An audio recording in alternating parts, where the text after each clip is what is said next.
making it work for the development and coordination on human rights.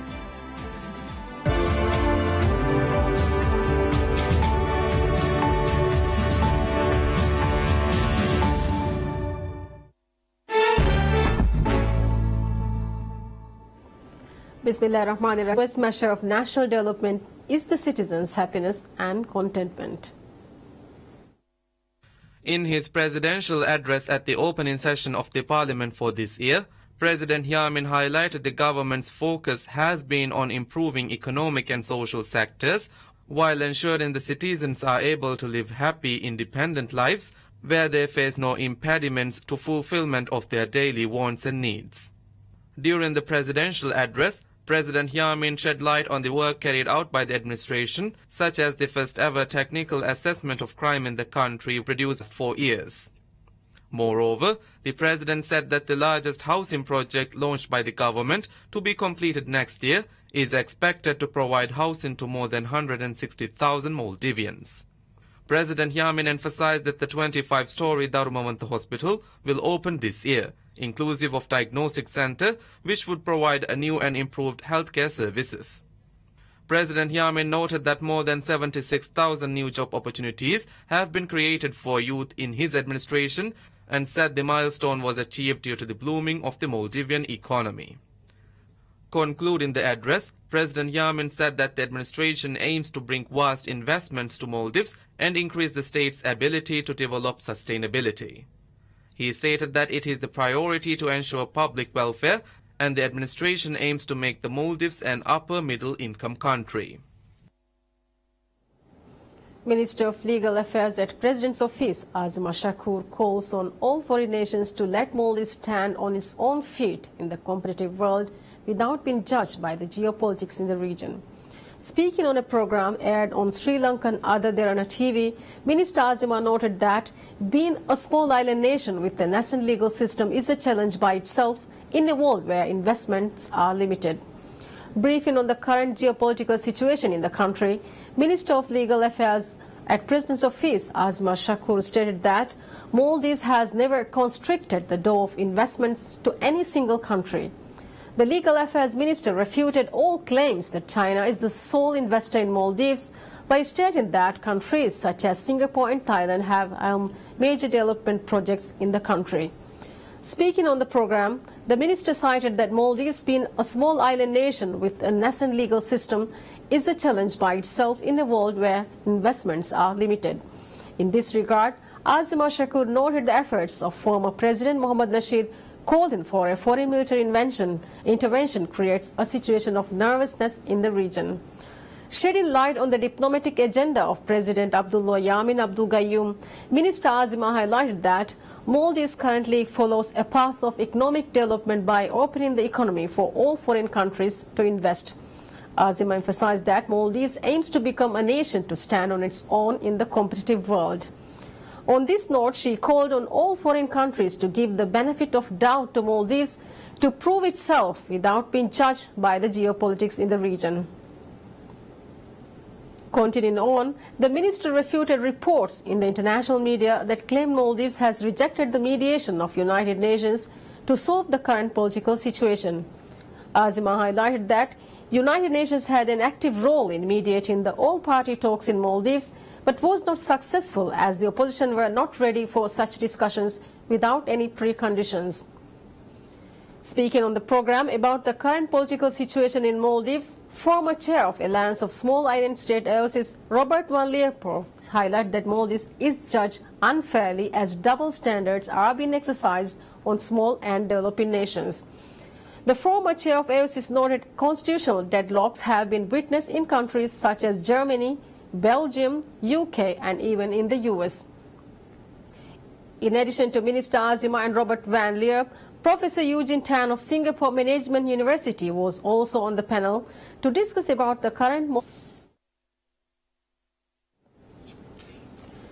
Maldives Customs Service conducts a training program to familiarize its officers about the rules and regulations related to the ban import products to Maldives, which contain chemicals and poses threats to the ozone layer.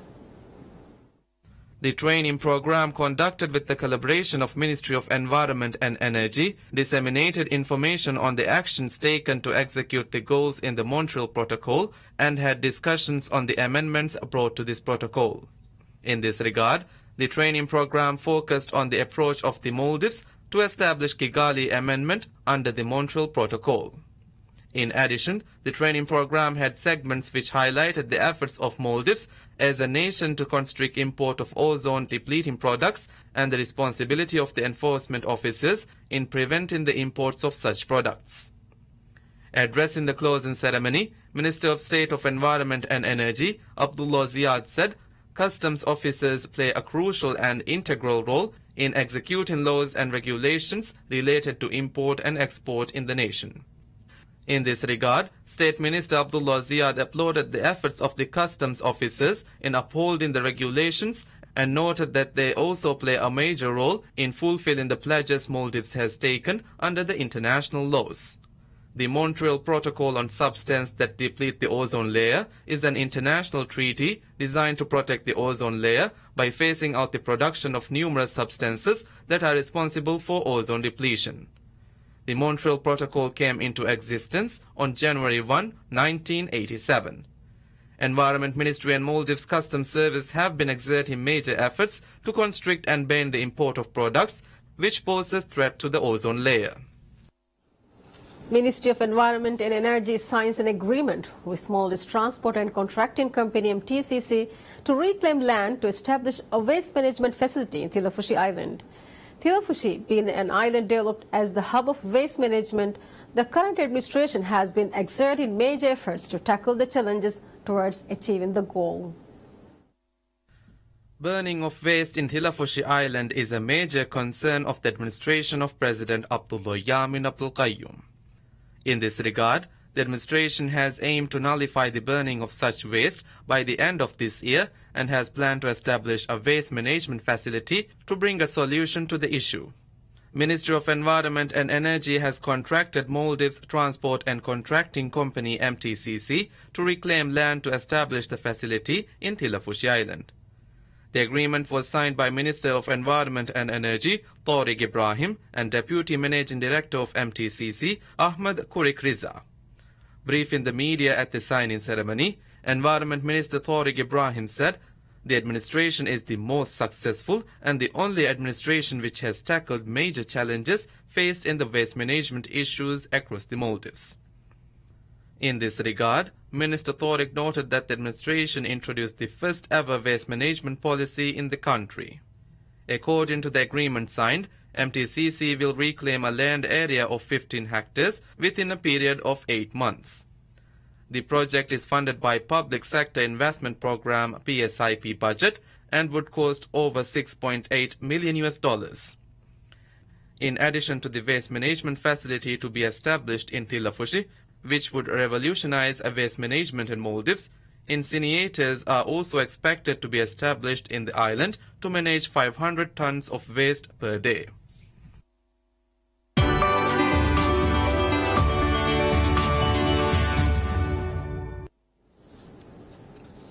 Tourism Ministry reveals the total tourist arrivals has registered a record-breaking 142,351 in the first month of this year.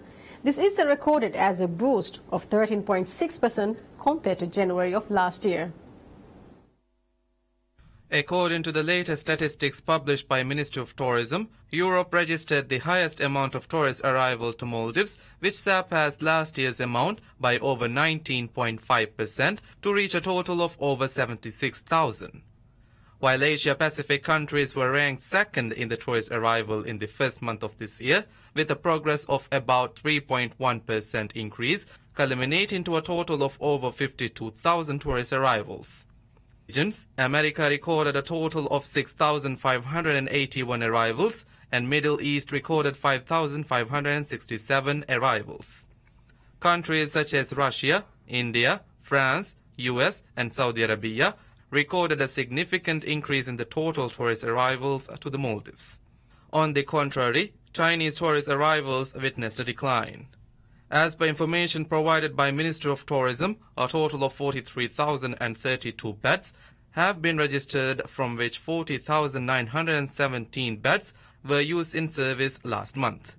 The total average time spent by tourists in Maldives has inclined by 6.5% in January this month.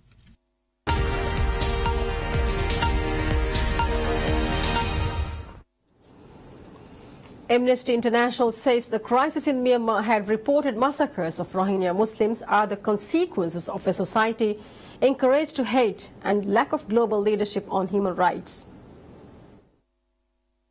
The human rights group said in its annual report, covering 159 countries, that hate-filled rhetoric by leaders was normalizing discrimination against minorities. Secretary General of Amnesty, Sail Shetty, said peddling hatred and fear against whole group of people based on who they are ultimately leads only in one direction. Peddling hatred and fear against whole groups of people based on who they are ultimately leads only in one direction. When leaders foster it or turn a blind eye, the end game is horrific and literally fatal. In 2017, we saw no clearer example than the Myanmar military's campaign of ethnic cleansing against the Rohingya population, led by General Min Aung Hlaing, which drove more than 600,000 women, men and children to flee in terror. It was arguably the biggest human rights story of 2017, but a story with its roots in years of hatred and systematic discrimination against the Rohingya. Last week, the US urged the United Nations Security Council to hold Myanmar's military accountable for what it said was ethnic cleansing of Rohingya Muslims. More than 6,500 Muslims are currently trapped on a strip of unclaimed land between Myanmar and Bangladesh. Amnesty said that the international community had failed to respond robustly to crimes against humanity and war crimes from Myanmar to Iraq, South Sudan, Syria and Yemen. The lesson from 2017 is that fear and hatred is a recipe for nothing but violence.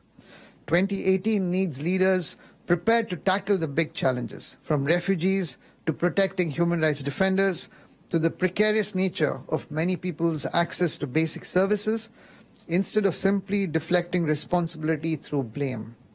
We need leaders who are unafraid to stand for and defend the values of human rights, dignity and equality, as people have shown up by rising up again and again in 2017. We cannot afford for these values simply to be thrown away. It's that the leaders in countries such as the United States, Russia and China were not standing up for civil liberties and instead were callously undermining the rights of millions. Amnesty said US President Donald Trump had taken backward step on human rights that were setting a dangerous precedent. Shetty described his move to ban people from several Muslim-majority countries in January last year as transparently hateful. Last year's report accused Trump of poisonous rhetoric. The report said free speech will be a key issue for those concerned about human rights this year. This is the first time Amnesty International is launching our annual report on the state of the world's human rights in the United States of America. And the reason is simple. In 2017, the USA figured prominently on both sides of the ledger. Significant and serious new threats to human rights met huge and energetic resistance. And what happens here in the US has great resonance around the rest of the world. Amnesty said its staff were arrested at an unprecedented rate in Turkey in 2017, which along with Egypt and China were all amongst the biggest jailers of journalists. 2 Reuters reporters in Myanmar were arrested while investigating the killing of Rohingya Muslims. Court proceedings are ongoing.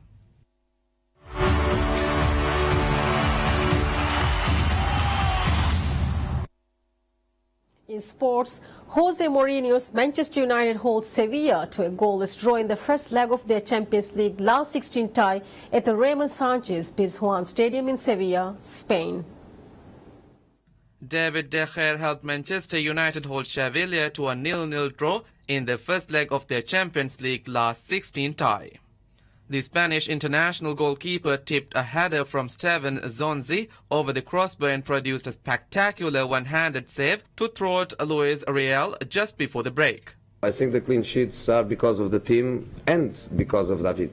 But we also kept a few clean sheets with Romero in goal. So I think the team, even with a couple of mistakes, the team defended well. And when we made the mistakes, David was obviously there.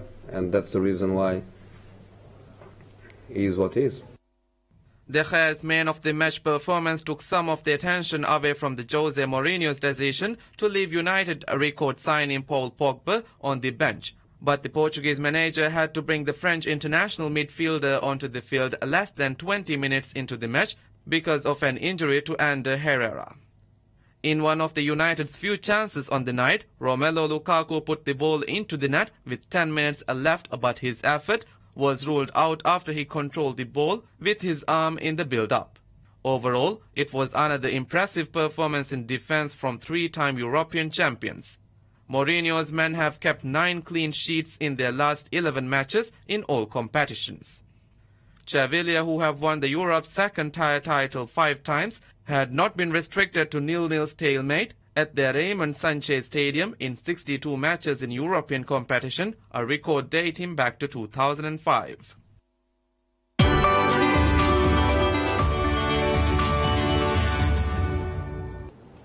Singers Dua Lipa and Stormzy were the biggest winners at Britain's most high-profile pop music awards, taking 2 trophies each at an event that saw performances from some of music's biggest acts. Let's have a look.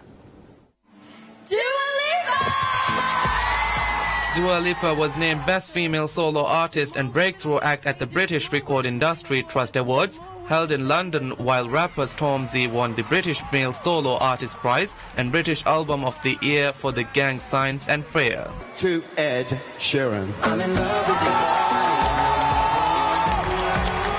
Ed Sheeran took the Global Success Award but lost in the 3 other categories in which he was nominated, while One Direction star Harry Styles won for the Video of the Year by a British artist. Foo Fighters took the prize for International Group. I really appreciate this moment. US rapper Kendrick Lamar was named Best International Male Artist, with New Zealand singer Lorde taking the Female Solo Artist honours.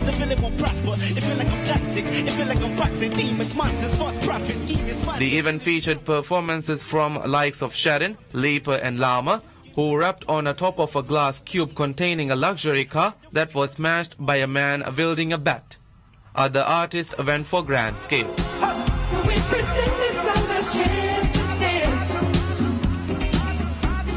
Justin Timberlake opened the show with a rendition of Say Something, accompanied by a score's strong chord dotted throughout the audience, while Dua Lipa was accompanied by dozens of dancers, also scattered throughout the arena.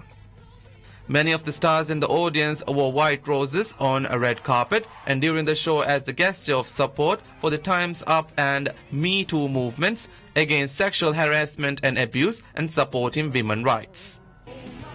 The show also saw Oasis from man Liam Gallagher's performance, Live Forever in tribute to the victims of suicide bombing attack on venue hosting a concert by US pop star Ariana Grande in Manchester in May 2017, which killed 22 people.